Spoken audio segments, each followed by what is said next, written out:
Bonjour et bienvenue pour ce nouvel épisode de Questions-Réponses, le podcast qui décrypte les missions et l'actualité de l'Académie de Grenoble. Du 27 novembre au 3 décembre se tient la semaine de l'industrie, pile en ce moment. Une belle occasion de plonger dans le monde de l'innovation et de la technologie française avec notre invitée du jour, Annabelle Morisseau. Je prends mon élan, directrice opérationnelle du campus des métiers et des qualifications d'excellence Smart Energy System. Ouf, on est arrivé au bout. Annabelle Morisseau, bonjour. Merci de partager ce petit moment dans notre compagnie. Bonjour. Donc voilà, c'était bien cela, la présentation. C'est ça, bravo. Allez, on va refaire. Campus des métiers et des qualifications d'excellence Smart Energy System. Qu'est-ce que tout cela signifie ? Alors, le campus des métiers et qualifications, d'abord c'est un label national qui vient identifier un réseau d'acteurs. Il peut y avoir des campus des métiers et qualifications sur plein de thématiques différentes. Il y en a plus de 100 en France et presque 18 maintenant en région Auvergne-Rhône-Alpes. Le campus Smart Energy System, son périmètre c'est la région Auvergne-Rhône-Alpes et sa thématique c'est la transition énergétique tout simplement. Et ce réseau d'acteurs, il va rassembler des entreprises, des organismes de formation, des laboratoires de recherche, des institutions qui travaillent tous ensemble sur les formations, les compétences d'aujourd'hui et de demain. D'accord, donc c'est un agrégat de compétences. Vous préparez donc des futurs professionnels aux métiers de demain. Est-ce que ce sont des métiers qui évoluent, d'autres qui disparaissent? Est-ce qu'il y en a d'autres qui apparaissent? C'est un peu un mix de tout ça? Tout à fait. Effectivement, quand on pense transition énergétique, on va avoir tendance à penser d'abord nouveaux métiers. Mais en fait, les besoins premiers qu'on va avoir, ce sont des métiers qui existent, mais des métiers qui évoluent. Et pour lesquels il va falloir adapter les formations, que ce soit pour les jeunes, mais aussi les salariés en entreprise, les personnes en reconversion. Vous avez des exemples de métiers qui ont évolué, d'autres qui ont disparu par exemple? Oui, tout à fait. Alors qui ont disparu, pas forcément. Des métiers qui évoluent, je pense au métier d'électricien réseau de distribution. Un électricien qui travaille chez Enedis ou chez Greenalp, puisqu'on est à Grenoble ici. Voilà, il avait l'habitude d'intervenir sur des réseaux où quelque part, alors c'est un peu caricatural ce que je vais dire, mais le courant n'allait que dans un sens. On allait de la production vers les consommateurs. Aujourd'hui, tout un chacun peut produire son électricité avec des panneaux photovoltaïques. Donc l'électricien qui va intervenir sur les réseaux, il faut qu'il prenne ça en compte, que le courant peut arriver de plusieurs directions et ça change un certain nombre de règles, en particulier des règles de sécurité, donc c'est vraiment très important. Des nouveaux métiers, installateur de panneaux photovoltaïques, concepteur de systèmes hydrogène, de stockage ou de production. Voilà. Et est-ce qu'il y a un domaine particulier dans lequel vous recrutez? Est-ce que vous visez un certain niveau de compétences? Oui, alors tout à fait. Les domaines dans lesquels le campus ne recrute pas directement, ça va être les membres de son réseau qui vont avoir des besoins. Nous, on s'adresse à toute la chaîne de valeur de l'énergie, de la transition énergétique. Je ne vais peut-être pas la détailler, mais on va de la production, transport, distribution, jusqu'aux usages, aux consommateurs et puis à l'économie circulaire. Et effectivement, c'est tout à fait transversal pour tous ces domaines-là. C'est vraiment le poste de technicien supérieur et en particulier technicien de maintenance qui est le plus recherché. Après, voilà, il y a beaucoup de besoins, mais c'est ce qui ressort de façon très évidente. D'accord. Est-ce que c'est un travail qui implique, on suppose que oui, mais une collaboration avec les industries du territoire, mais aussi d'autres acteurs? Oui, complètement. Bien sûr, les industries du territoire et même les entreprises au sens large et bien évidemment les organismes de formation, à commencer par les lycées. Alors on pense en premier lieu au lycée professionnel, et c'est tout à fait vrai, mais également la voie générale et technologique est également très importante. Et puis l'enseignement supérieur, je travaille beaucoup avec l'IUT 1 de Grenoble, avec l'ENSECUB, Grenoble INP, et puis l'UGA, bien sûr, l'Université Grenoble-Alpes. Et après on a tous les organismes de formation continue, les CFA, le GRETA, l'AFPA, etc.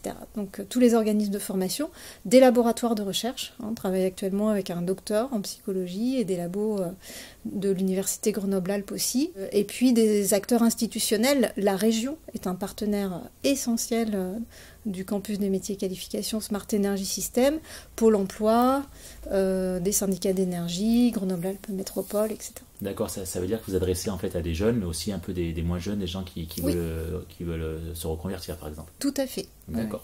Comment se passe concrètement cette collaboration? Vous intervenez dans les facultés, vous intervenez dans les lycées? Oui, alors concrètement, ça prend beaucoup de formes différentes. La façon dont on travaille, c'est qu'on va, avec un certain nombre de partenaires, on va se structurer autour de projets qui permettent d'identifier des objectifs, des ressources humaines mais financières aussi, d'aller chercher des financements, et puis de se donner un calendrier avec un certain nombre d'actions et d'objectifs à atteindre.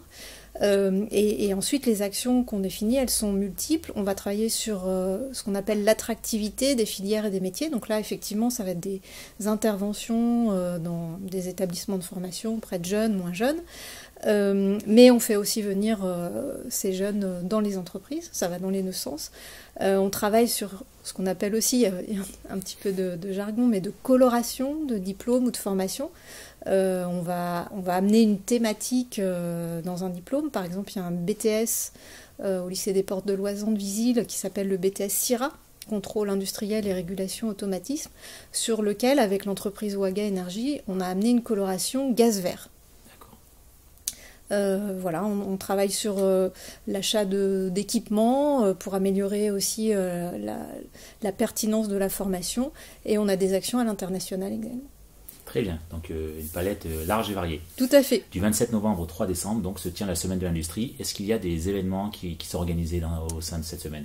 Oui, tout à fait. D'abord des événements organisés avec ou par des lycées. Alors la semaine de l'industrie c'est cette semaine, mais on a le droit de commencer un peu avant et continuer un peu après. Donc la semaine dernière, le lycée René Perrin d'Ugine a organisé sa journée des partenaires en plaçant 2 campus des métiers un petit peu au cœur de l'animation de la journée.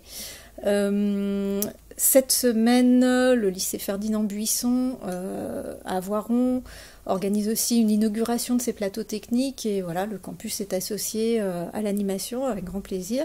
Et puis cette semaine de l'industrie, elle se prolonge aussi avec la semaine des lycées professionnels la semaine prochaine. Donc notamment le lycée Pablo Neruda de Saint-Martin-d'Hères va accueillir des classes de CM2 pour faire découvrir aussi les formations, les plateaux techniques. Lycée Pablo Neruda, parce qu'on en parle, qui a été lauréat l'an dernier du prix Hippocrène. Absolument. Pour lequel vous avez collaboré? Non, j'ai très peu collaboré. J'ai un tout petit peu accompagné l'enseignant qui s'en occupe. Non, tout le mérite revient vraiment au lycée, à l'enseignant, mais j'étais vraiment très fière de cette belle réussite. Alors on a parlé des actions. Quels sont les objectifs de cette semaine?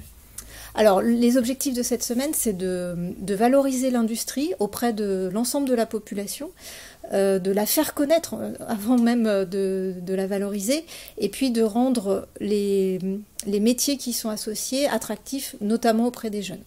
D'accord. On a entendu l'année dernière, en juillet 2022, monsieur Emmanuel Macron parler de réindustrialiser la France. Est-ce que c'est un des enjeux principaux de demain? Oui, je crois que pour notre pays, c'est un enjeu important. Et alors, de par mes missions, c'est ma vision, mais moi, je l'associe vraiment à la réussite de la transition énergétique et à la lutte contre le changement climatique, à la décarbonation de nos énergies. Il y a un enjeu aussi très fort, on le voit avec la situation géopolitique actuelle, de souveraineté de la France, d'indépendance sur des domaines tels que la microélectronique, la fabrication de batteries pour les voitures, la fabrication de panneaux photovoltaïques. Donc oui, c'est un enjeu important et c'est au cœur des actions du campus. D'accord.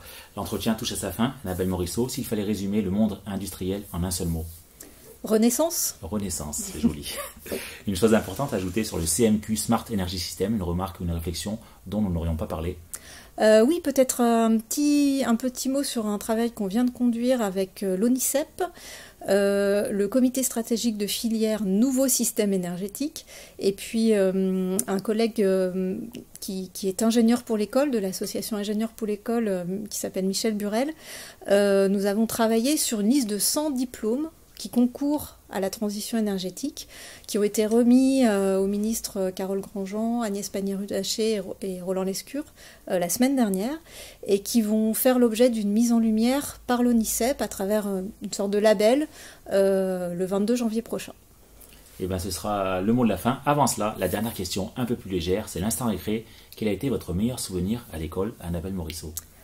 Alors moi qui étais pourtant assez sérieuse et scolaire, les meilleurs moments c'était les moments hors cours, j'ai envie de dire, le club astronomie et les voyages à l'étranger.